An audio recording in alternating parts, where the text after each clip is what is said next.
Sherry, would you take this? I'm going to invite you to take the Bible that is closest to you, wherever it is, and open it up to Genesis 1. As we are frequently told, and as I reminded the children, Genesis 1 begins with the words, "in the beginning." And that is what Genesis means, in the beginning. We are not going to start at the very beginning. We're going to begin in verse 20. And I would like you to look as I read. I'm going to begin with verse 20 and read to verse 28. And God said, "Let the waters bring forth swarms of living creatures, and let birds fly above the earth across the dome of the sky." So God created the great sea monsters and every living creature that moves of every kind, with which the waters swarm, and every winged bird of every kind. And God saw that it was good. God blessed them, saying, "Be fruitful and multiply, and fill the waters and the seas, and let birds multiply on the earth." And there was evening and there was morning, the fifth day. And God said, "Let the earth bring forth living creatures of every kind, cattle and creeping things, and wild animals of the earth of every kind." And it was so. God made the wild animals of the earth of every kind, and the cattle of every kind, and everything that creeps upon the ground of every kind.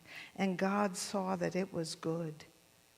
Then God said, "Let us make humankind in our image, according to our likeness, and let them have dominion over the fish of the sea, and over the birds of the air, and over the cattle, and over the wild animals of the earth, and over every creeping thing that creeps upon the earth." So God created humankind in his image. In the image of God he created them, male and female he created them. God blessed them. And God said to them, "Be fruitful and multiply, and fill the earth and subdue it, and have dominion over the fish of the sea, and over the birds of the air, and over every living thing that moves upon the earth." God blessed them, and God said that it was good. We have heard that over and over and over again. And I think we've heard it so frequently that we kind of take it for granted. We look around and we say, yeah, it's pretty beautiful, and yeah, it's pretty nice, and aren't those animals adorable? But sometimes I think we fail to take it all in. I think sometimes we don't really stand back and look at the absolute majesty of our Kansas sunsets. If you haven't been raised in a place, and I love mountains, and I love trees, but if you haven't been raised in a place that is so filled up with trees and mountains where you only get little peaks of sunsets and only little slivers of sunrises, you kind of misplace the wonder of our sunrises and sunsets. You can drive down 70 and see forever. And our Flint Hills, they are magnificent. They're not just what everybody gets to see.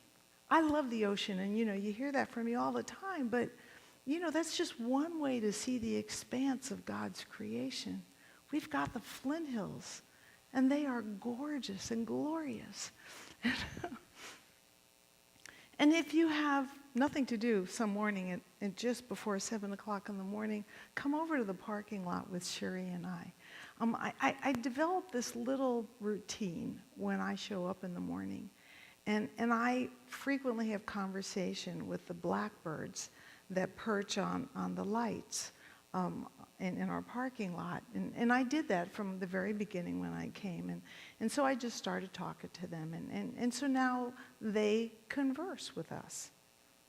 And they just talk, and they think this is what we do when we arrive. They blah, blah, blah, and we go back and forth, and we have conversation because they live on our property. And these turkeys, I don't know what you think of turkeys. Turkeys don't have a particularly great name for their intelligence. We have a flock of turkeys that live amongst us. I want you to know we have very intelligent turkeys. They live on the property of a vegetarian pastor. I mean, they are smart turkeys. They know where to live, and they live here. And we have geese and we have ducks that regularly live amongst us. We had a group of ducks this past year that were very reverent, and they took up space in the prayer garden. And for weeks, you would go out in the prayer garden, and they would just be residing in a very meditative state. So, we are so blessed. And it's not that they just pass, that the geese just pass over. They come and they hang out in the side yard. And so we, I think, sometimes overlook the wonder and the majesty and the blessing of the creatures that God has living amongst us. And it's not that they just come and pass by. This is their home too. And we share this home with them.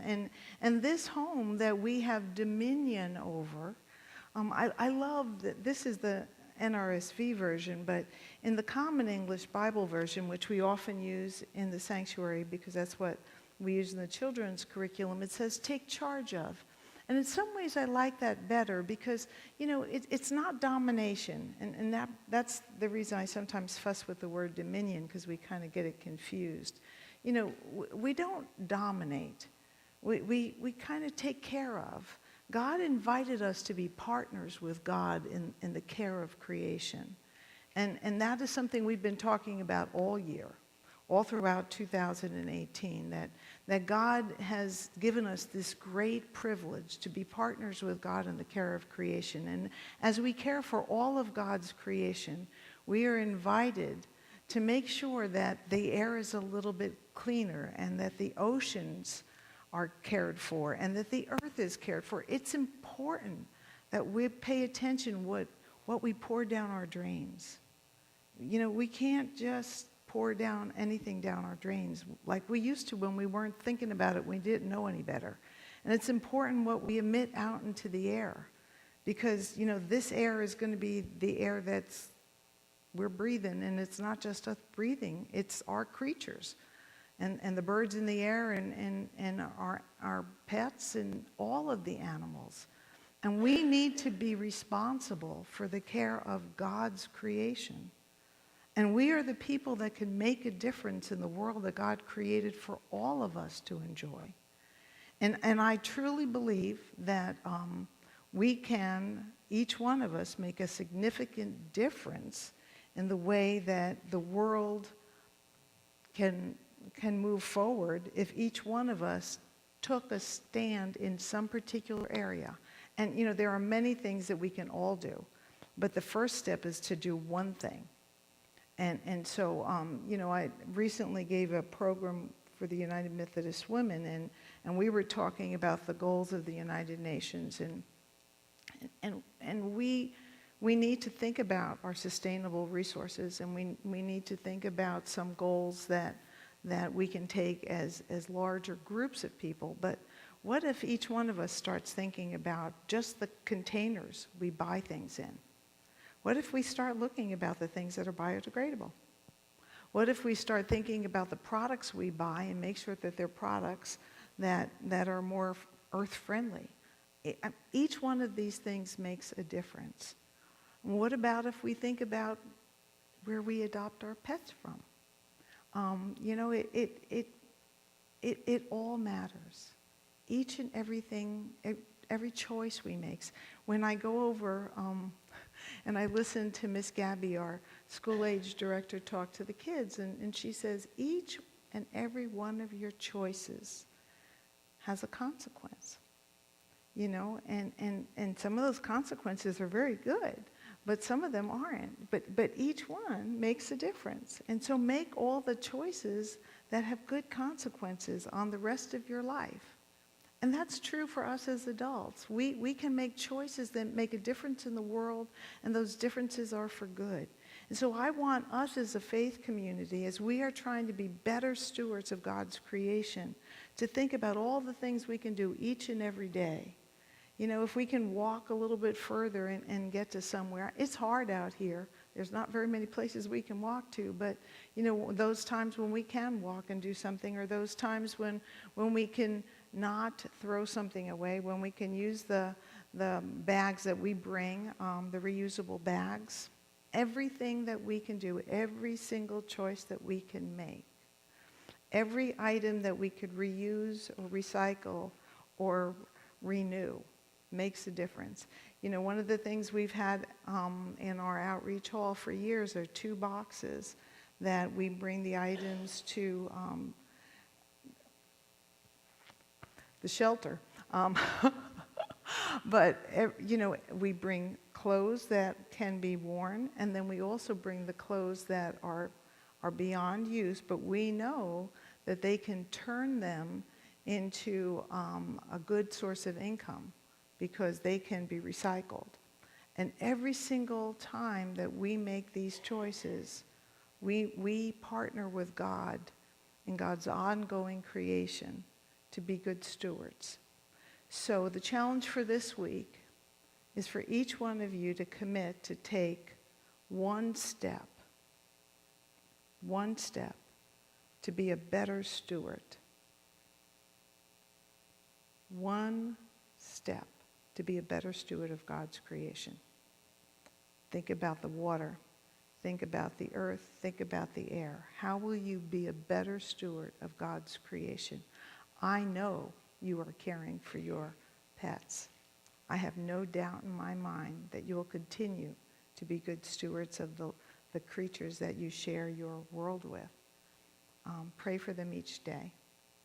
But take a step to make their lives better by caring for God's world. May all the glory be to God. Amen.